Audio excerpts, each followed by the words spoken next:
těch 60. let ve všech státech, bych řekl, toho sovětského bloku postupně začaly převažovat metody kontroly té společnosti, které už nebyly spojené jednoznačně s násilím, byť to násilí stále hrálo důležitou roli, ale zásadní byla spíše kontrola společnosti, vytváření rozsáhlého agenturního systému, sítě, který vlastně vytvářel tok informací o společnosti. Nas décadas seguintes, em quase todas as eleições dos 4 cantos do mundo, a União Soviética e a inteligência americana estariam envolvidos com partidos opostos. Choćby w przypadku wojny domowej w Hiszpanii, gdzie przez 3 lata karty rozdawały sowieckie służby specjalne po stronie republikańskiej. O sucessor de Stalin, Nikita Khrushchev, usa a KGB como frente de batalha na Guerra Fria. Khrushchev se torna forte militante anti-americano. Em uma reunião da ONU, afirmou que ele iria enterrar os Estados Unidos. Na luta por influência global, os países de terceiro mundo também viraram alvo de operações dos serviços secretos soviéticos. O final da Segunda Guerra leva a uma mudança da estrutura geopolítica, dando origem a novos estados nacionais por todo o globo. O mapa mundi passa a ser o campo de batalha, onde americanos e soviéticos medem forças e buscam influência sobre o resto do mundo. E dentre os países do Ocidente, aqueles mais vulneráveis, politicamente mais vulneráveis, com instituições mais fracas. Adivinha para onde? Eles vieram para a América do Sul e para a África, para a América Central. Wszystkie tak zwane satelickie państwa bloku wschodniego i wszystkie ich służby wywiadowcze pełniły rolę służebną wobec centrali moskiewskiej.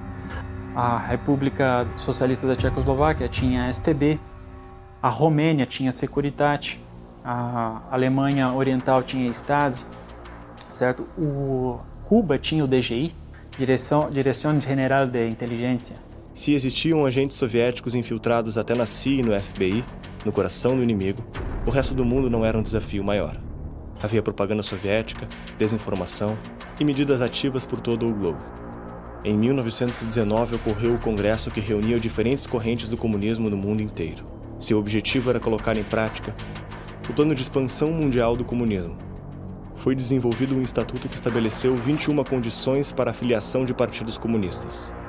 Nos anos seguintes, começaram a brotar pelo mundo diversos partidos que seguiam à risca essas condições, que incluíam o dever revolucionário de fazer propaganda legal e ilegal para promover agitação, o dever de levar a ideologia para dentro dos sindicatos e cooperativas para conduzir as massas operárias à revolução, financiar sem reservas todas as repúblicas soviéticas em sua luta contra os conservadores e acatar de forma obrigatória todas as decisões da Internacional Comunista. O Brasil, país de dimensões continentais, fronteira com quase toda a América do Sul e rico em recursos naturais, não ficou de fora da guerra ideológica. Em 25 de março de 1922, em Niterói, é fundado o Partido Comunista Brasileiro, o PCB, obedecendo todas as condições impostas pelo Estatuto. Ele demonstra que o Partido Comunista Brasileiro nunca teve vida própria. Ele sempre foi uma seção da Internacional.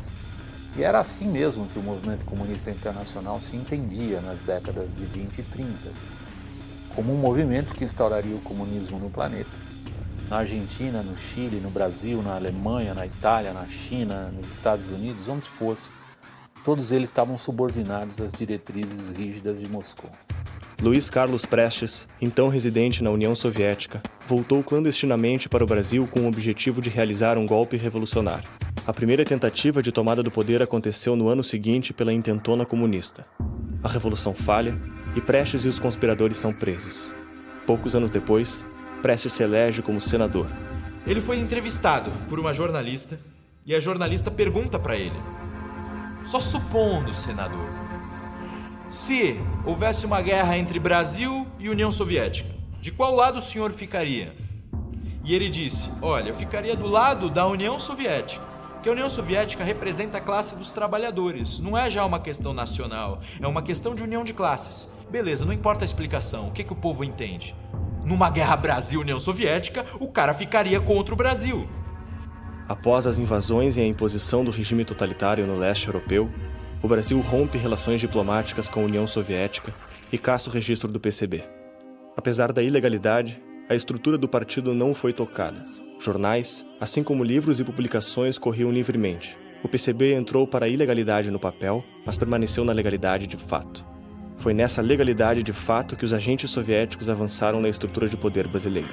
A conspiração para transformar o Brasil em uma república socialista contava agora com ajuda internacional.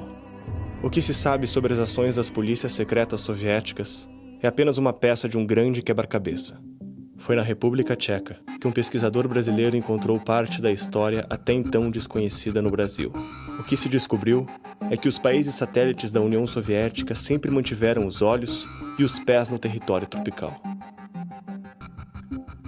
Bom, março de 2014, eu estava em casa, preparando para dormir, aquele soninho batendo ali, mexendo no celular, vendo mensagem, pagando spam.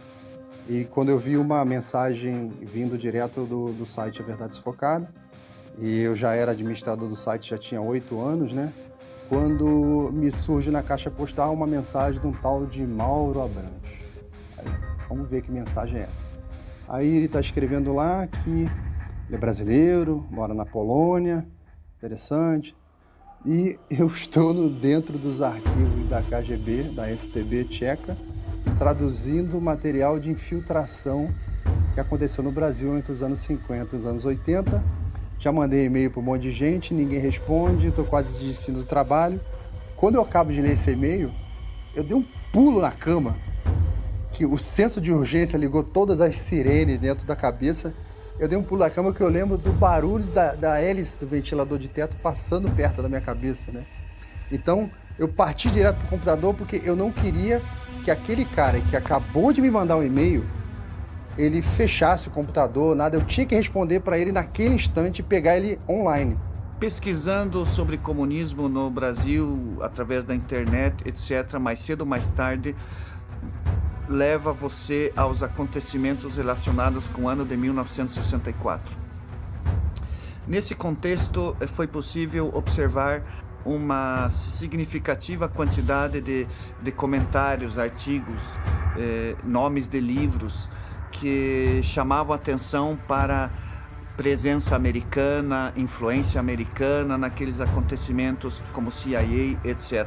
O curioso é que não havia praticamente nada sobre o outro lado, ou seja, sobre eventual atuação de países ou serviços de inteligência de países da chamada Cortina de Ferro. Como sabemos que uma guerra tem dois lados, isso era no mínimo estranho. Para ser justo, preciso afirmar que somente encontrei uma pessoa que falava sobre a importância do estudo desse assunto, que era o professor Olavo de Carvalho. A pesquisa do Mauro Abrantes, embora ele seja sempre muito discreto, muito cuidadoso para não acusar pessoas injustamente, dá para você ver a quantidade de agentes que tinha lá dentro. Então, quer dizer, o tamanho da gritaria, por um lado, contrasta com o tamanho dos documentos do outro.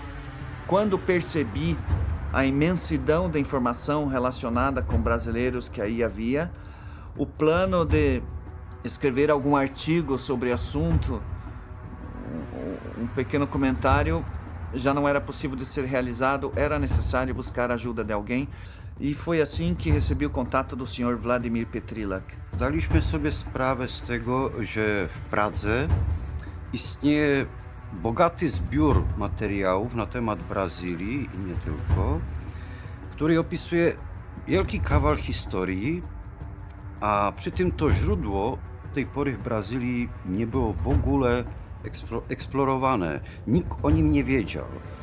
Do 1989 roku ściśle tajne, teraz od 2006-2007 roku można je badać, ale nikt tego nie robił.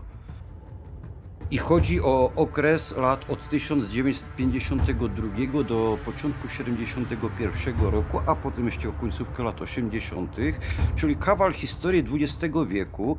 O trabalho de pesquisa, então, foca nos arquivos do Instituto para o Estudo dos Regimes Totalitários de Praga, certo? Esse é a instituição que guarda os documentos de um antigo serviço secreto do Bloco Comunista. A história sobre o que aconteceu em 1964 é alvo de muitos debates até hoje. Por décadas, essa história foi analisada sob uma perspectiva única, que de certa forma limitou uma investigação mais aprofundada dos documentos, das fontes primárias e do contexto geopolítico da época.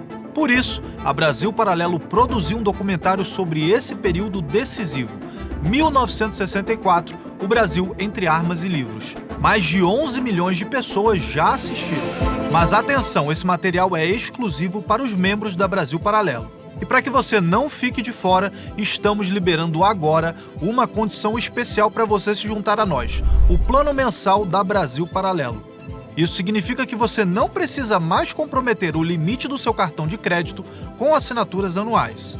Ao garantir o seu acesso agora, você terá em mãos esta produção e mais de 100 documentários originais da Brasil Paralelo. Além de filmes premiados, catálogo infantil seguro para todas as idades e cursos em diversas áreas do conhecimento. Saiba que o que você vê aqui no YouTube é só uma pequena parte do vasto conteúdo que os membros recebem. Ah, e um detalhe importante, hein? Essa oferta pode sair do ar a qualquer momento e só vai estar disponível para quem está assistindo esse vídeo agora, pelo link da descrição ou pelo QR Code que está aparecendo aí na tela.